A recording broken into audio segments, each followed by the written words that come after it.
you put everything down and buy Princess Peach Showtime right now. Need more convincing? Sure.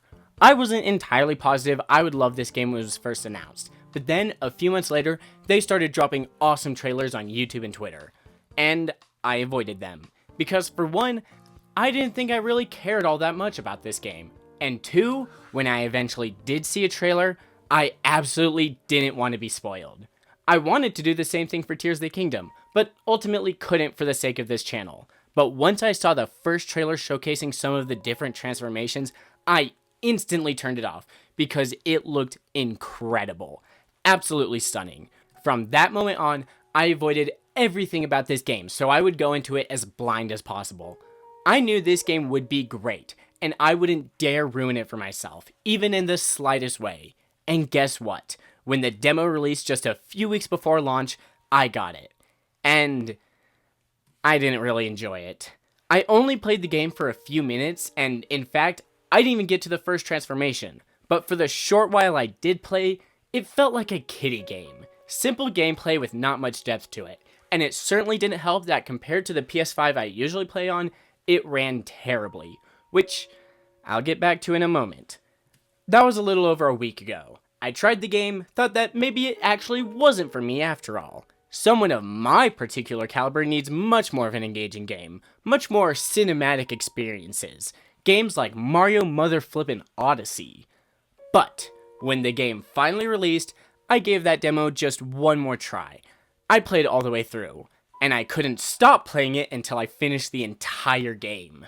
Yeah, I bought the game and did just about everything but regret it. See, this thing is a masterpiece, and I'll be, if not the first person to tell you, then the last, to say that this game will wholly satisfy the Minions movie suit-wearing, Call of Duty children-shooting, log-chopping man that is inside of all of us. This game incites the primal urges of anyone brave enough to play it. But before we get into that, I'd like to say a few words from our sponsor, Southern New Hampshire University, who is here to bring you the education that could make your brightest future become a reality.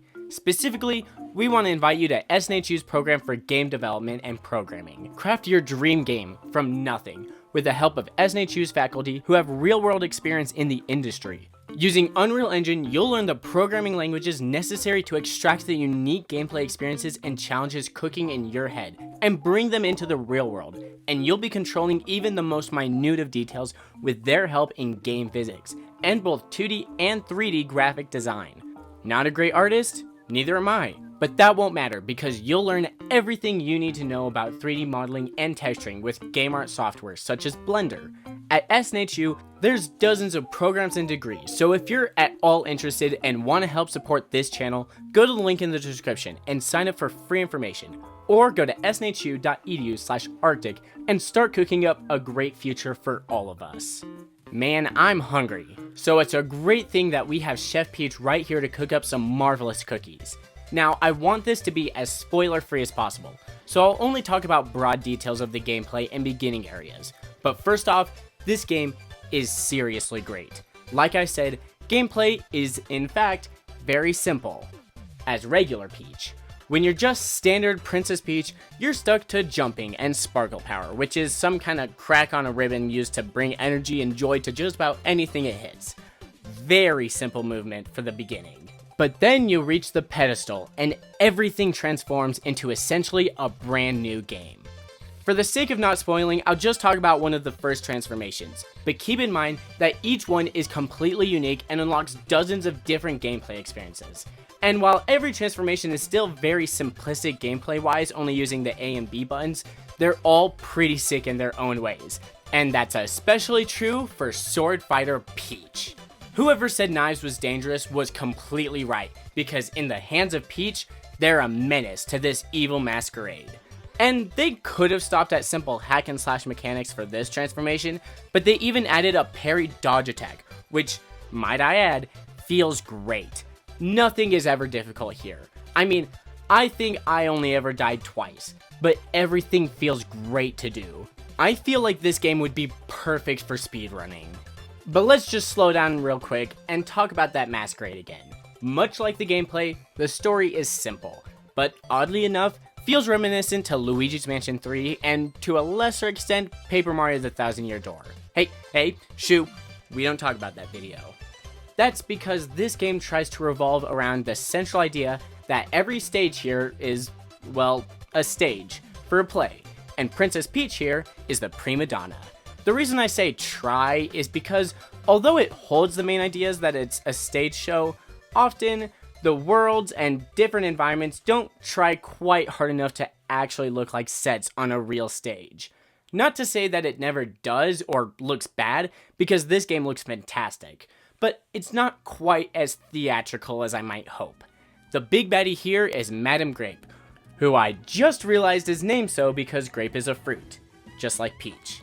I played the entire game thinking it was a stupid name, and right when I was gonna say some stupid joke calling her Madame Apple or Madame Peach, it dawned on me that they're both named off fruits.